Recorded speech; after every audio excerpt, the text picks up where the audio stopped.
boys. Yes, you are. Hello, and welcome back to another episode of Desert Knits. Happy Easter. It is Sunday, March 27th. I never know what date it is. Anyways, welcome back if you're a returning viewer, and thank you for coming if you are new. You can find, I'm Laura. You can find me on Ravelry as LoraClare and on Instagram as Lora.Clare, and that's L-O-R-A and C-L-A-R-E. I will put text either in the beginning or the end, more than likely the end. I think that's where I've been doing it. Yeah, so it's nice to talk to all of you again. It's been 2 weeks since the last time I did this, and you can see I'm somewhere else. So I'm not in the bedroom right next to the rat cage anymore. Well, at the moment. I may end up back in there in a couple weeks. I am in the living room. I have a corner of the living room for my crafty stuff. It is not the only place in the house that is for my crafty stuff. I have, my hope chest in the bedroom. I have a closet with some fiber and a bunch of books in it. Let's see. My sewing desk is actually up against the wall over there. I have fabric on a bookcase in the bedroom. I have a loom in the bedroom. And you can see one of my looms right here behind me as well. And then I have a loom in one of the bedrooms. That one will it's on long-term loan, and I'm thinking about returning it just because it's been in that bedroom for a good 4 months, I think, because I have 2 other looms that I use as well. Anyways, you can see I have a table, a cutting mat. One of my spinning wheels lives on the table. I have 2 more, so that's my pocket wheel. I have a Kromsky Fantasia and a Louette S10. And then I have a huge variety, well, not huge really, but I have a variety of drop spindles and support spindles as well. Yeah, so new space, windows, very handy, very nice. Colors should show up mostly correctly. Yeah, so this morning I watched Jen or Storm Coast of the Uncreative Crafter podcast. I watched her new episode this morning, and she mentioned me. Thank you, Jen. It made me feel really special that you have watched my podcasty knitting and spinning update thing. I still don't really know what to call it myself. Anyways, so I don't have a whole lot to talk about today. I have some works in progress, no finished objects. I'm not wearing anything that I made today. It's like 65 degrees out. It's a little warm. And you can see the very, very bright lights right over there. We have started our garden. This is probably going to blow out really bad. So we have lights set up with our little baby plants in half of the living room. So the lights make it a little toasty in the room here. Yeah. So, first things first, my sweater. I am still working on my sweater. I had hoped to finish it on Thursday, but I only finished one sleeve. I didn't end up knitting very much of it while I was at work because we were incredibly busy. Yeah, it was crazy. I work in retail. I sell dog food and cat food and like the stuff associated with them. I don't know why it was so busy on a Monday and a Tuesday. Normally it's not that busy on a Monday and a Tuesday. Wednesday it was a little slower. I work full time, but I work 10.5-hour days. So I work 3 10.5-hour days and then a 5.5-hour day. I don't get a whole lot of knitting done before or after work on my 3 long days of work, just because I'm out of the house for 11 hours and I still have my own dogs to take care of, and you know, things in the, we have planted some things in the garden, so those need to be watered. There's laundry, there's dishes, there's a myriad of stuff in the house that needs to be taken care of, as well as sleeping. I sleep a lot. So I didn't get as far on my sweater as I had hoped to. This is all of the yarn that I have left. I'm not a huge fan of this purple and green that's on the outside, but there's a lot of colors in this yarn, and it's definitely a colorful sweater. I didn't have enough yarn to make the sleeves full-length sleeves. So I started top down. It's a raglan style, so there's raglan increases, but I did do some short row shaping so that the back of the sweater will sit up higher on the back of my neck. All but these silver sparkly rows are hand spun that I did on that pocket wheel right back there. So knit the whole body. It comes down right where, like when you're sitting down where your hip bone bends, it comes down to right about there, which I really like that length. And then I had one big cake of yarn left. I weighed it, and then I decided to split that in 2 for the sleeves so that I could essentially knit to the end of the yarn for the sleeves. I'm pretty sure that the sleeves are going to be mismatched by just a couple of rounds, just because it's hand spun and it's not 100% consistent. But I did, excuse me, I did split it in half so that hopefully, and I did that by weight, not just by looks. So I am hoping that both of the sleeves come out about the same. But I think I'm about halfway done with the sleeve on this side. And I actually really like this gold. And I know where this sample came from. It's a Hello Yarn sample. I have no idea. I got it on Etsy quite a few years ago. I have no idea if she's still dyeing yarn or if she still has this blend or anything. But I think I'm going to try and order some from her because I love the color and it is so soft. In part because it is plied with, so it's 2 plies, it's a 3-ply yarn, traditional 3-ply. And in this particular section, it is 2 plies of the Hello yarn and 1 ply of alpaca. But it's so soft. It's so cozy. I love it. I am kind of disappointed. As I said, it is rather warm. I don't think I will be able to wear this sweater until next fall.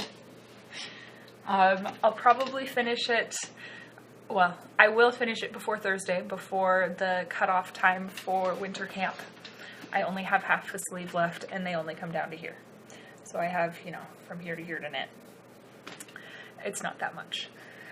But I will finish that for winter camp. I can probably wear it for another 2 weeks on my way to work in the mornings because it's still getting down into the 40s. It's not terribly cold. I know that some people just had snow, and I was barefoot, t-shirt, you know, just out in the yard yesterday. I did some spinning, and I planted some pak choi and some collard greens, kale, that kind of stuff. So yeah, not terribly cold here at all. Let's see. The socks that I showed you, I think at the beginning of the month, if not even before then, I think at the beginning of the month, They are still in timeout. I decided to work on the sweater, and I haven't worked on any other knitting anything. I did a few rounds on the fingerless mitt things, but yeah, they are still in timeout. And then the neon yellow fingerless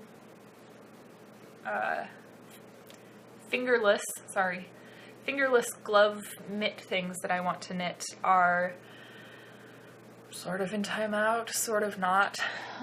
They're in a basket, or not a basket, a yarn bowl right behind my, can I move things and point? Yeah, right back there. Right there. They're in there. They're not very long. They're like that long. Yeah. I pick them up and work on them while I'm waiting for my boyfriend to, put on shoes, get out of the house kind of thing if we're going to go somewhere. They will probably be my purse knitting this week because the sweater is a little big to fit in my purse. And by purse, I mean the bag I bring to work with my lunch in it. It is a purse. It has a paw on it. It's actually kind of adorable, but it's my lunchbox. I don't carry a purse. Let's see. And then not at all, winter camp related. I have made quite a bit of progress on my Sunset Fibers braid for the Jenkins Turkish recipe spin-along. This is the roses colorway that she did in February of 2014. Oh, it says it on the card. February of 2014. It was part of the Roving of the Month Club. I just started another little turtle on my Jenkins. Hey, you can actually kind of see the design that's on it right now. So it's cute little flowery heart things. This Jenkins is a walnut. It's a very light one. He made it in 2013. I think that's the same year I got it. So this is the first turtle. I love this blue. It's definitely not as blue as it shows up on the camera. It's more green. It's teal. Not blue. But it goes from this to a kind of purpley mix, magenta-y, purpley thing, and then it'll end up kind of green. So, yeah. I took a braid. It came as pencil roving. So I split the braid up by color, and then I carded everything with my hand cards into row logs, and it definitely took a lot of work to split it up in the colors, but I'm going to like the result a lot more than if I had just spun it straight in the braid. I wasn't a huge fan of all of the colors meshed together, so spinning it as a gradient, and I'm going to ply it. I'm going to do a, what is it called? Navajo ply. So essentially a chain ply, 3-ply back on itself. Yeah, the deadline for that spin along was supposed to end March 18th, but it was extended to April 1st, thank goodness. So I should actually have a chance finishing it before the cutoff. At least the singles, if not the plying. Probably not the plying, but I'll finish the singles. So winter camp kind of has taken a back seat. I'm probably not going to finish the mitts before winter camp is up. I will finish the sweater, and then I want to do the spin along, finish that up. But those are pretty much the only things I have planned. The end of the month is Thursday. Hold on.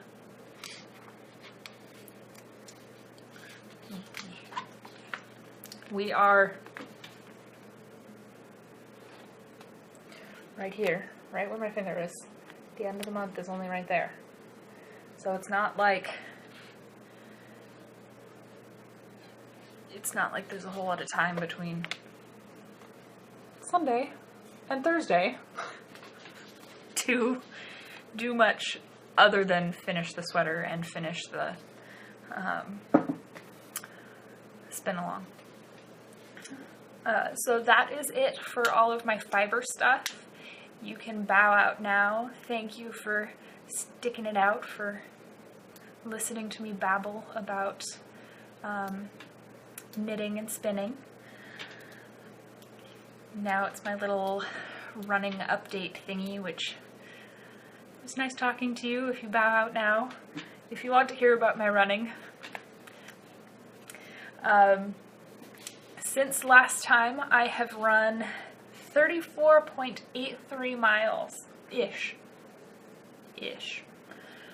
I break it down that way because I have a Garmin Forerunner that keeps track of my mileage each run, and I'll just add it up.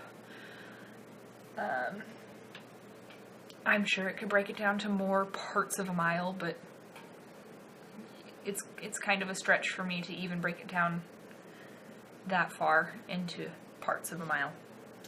I would be happy with rounding it down to 34. Anyways, so I have run on my own, with Molly, with Bella, with Molly and Bella combined, so together. And then also my landlord has a new foster.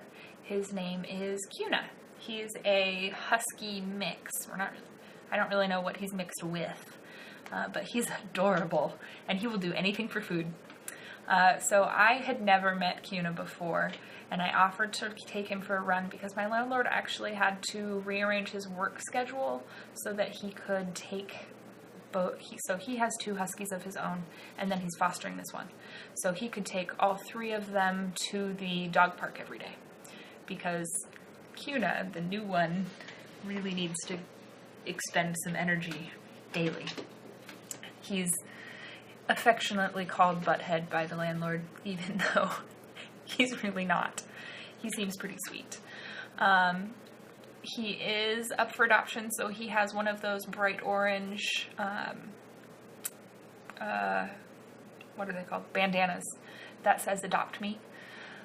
So he was wearing that when we went and ran. I ran him where I knew it wouldn't be hugely populated or very busy as far as traffic goes.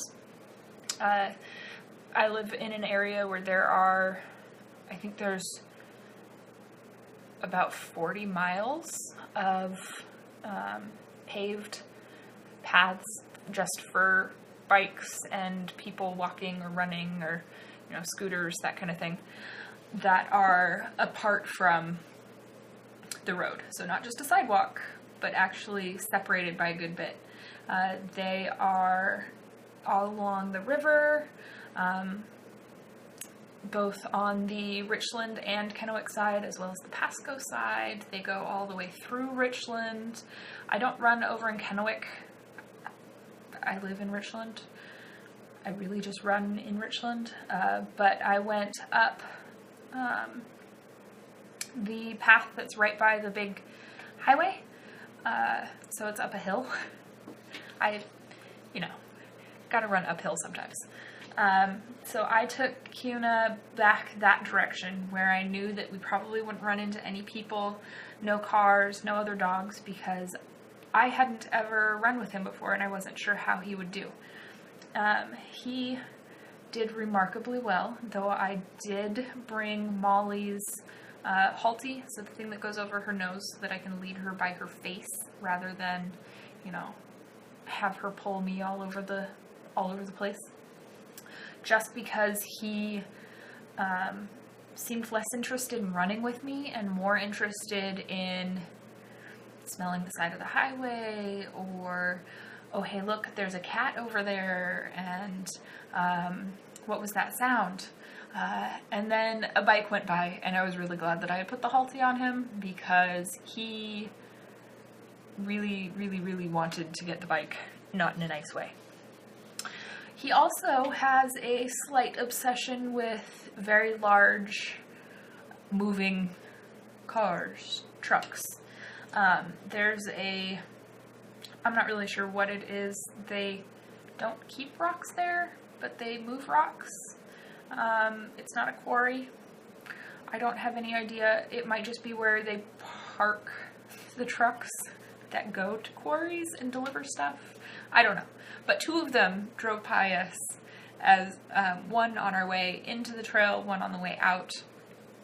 And he decided that he really wanted to bolt after these very large, very loud, very heavy vehicles. Yeah. So the halty really helped keep him under control. With a little bit of training and with the halty, he will be an excellent running partner for someone. And I'm more than happy to help provide that training, especially because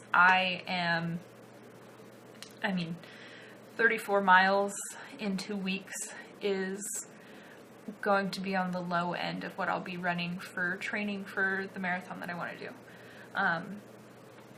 I haven't calculated how many miles a week I will be running, but it's probably going to be closer to 20 miles a week, 25 miles a week.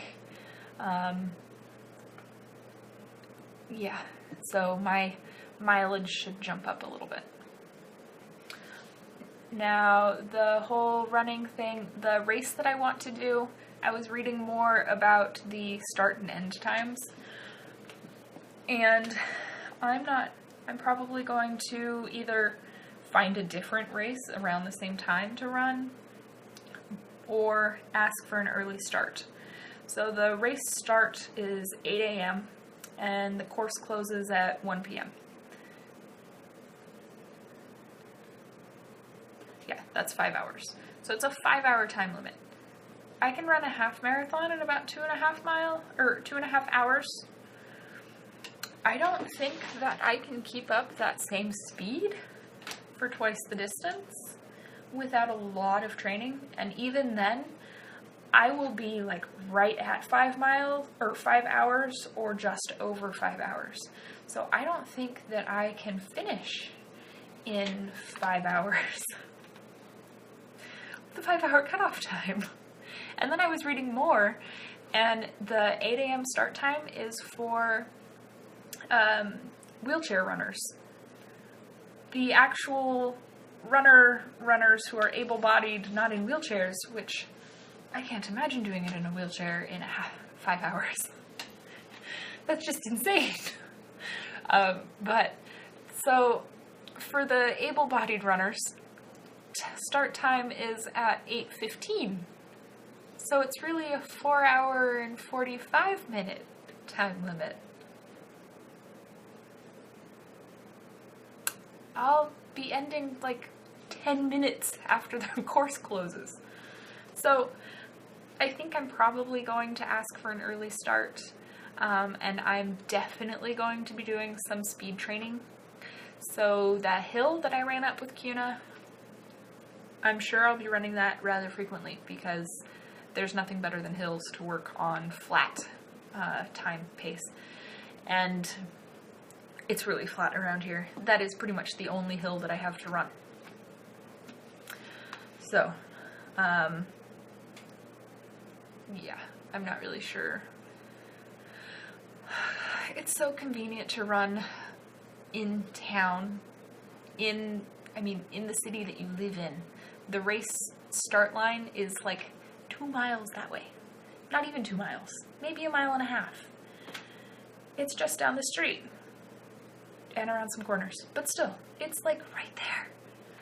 And then I don't have to figure out somewhere to stay the night before, or what to do with the dogs, by then I won't have to water anything. But really, 4 dogs is a lot to leave, even just for one night. So I think I'm probably going to do some speed training and get my time down a little bit. And ask for an early start time just to be certain that I can finish before the race course closes.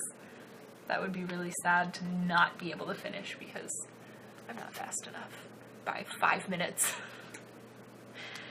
Anyways, if you have any opinions on what you think I might, or what I should do, or if you have any suggestions, if you're a runner, on how to increase my speed, please let me know. Again, you can find me on Ravelry as LoraClare and on Instagram as Lora.Clare. Until next time, have fun knitting!